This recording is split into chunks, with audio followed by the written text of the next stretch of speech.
So the process to renounce citizenship requires an appearance at a U.S. embassy abroad, and it could be an embassy anywhere in the world. Now, a U.S. citizen might be based in London.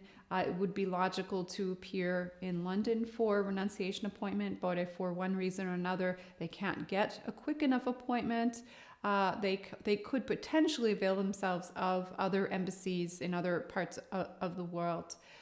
So they have to make it a physical appearance at a U.S. embassy. There's a number of documents that have to be signed and reviewed and prepared prior to that appearance at the embassy. So typically, an application packet is submitted to the embassy.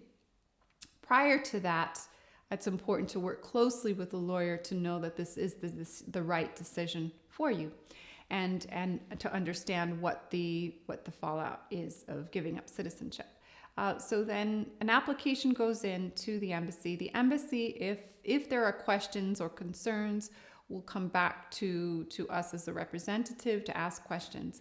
If they are then comfortable and satisfied with the application package, they will then call that individual in for to give their oath of renunciation. So that's a formal oath that is given in front of a consular officer that declares them to be renouncing citizenship and giving up their passport.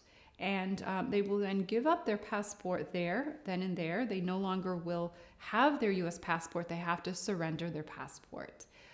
Subsequently, they will have to travel with their second passport. So it's extremely important that they have a second nationality, otherwise they would be deemed stateless.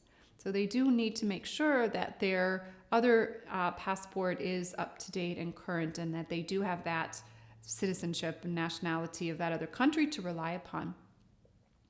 Now, there is a final stage of the process from the immigration standpoint, and that's waiting for the certificate of loss of nationality. That's issued by the Department of State in the United States. Sometimes that can take 3 or 4 months to get issued. So although the oath of renunciation is the effective date of renunciation, the final piece is waiting for the official certification from the Department of State in Washington. During that interim time between the oath of renunciation appointment and the certificate of loss of nationality, there's often a question as to whether the person can travel to the U.S. And they can indeed travel, but they should just proceed with some caution, because the immigration authorities will probably see in the record that previous travel was done on a U.S. passport, and now they're not traveling on a U.S. passport. So advice has to be taken about that travel during that interim period of time.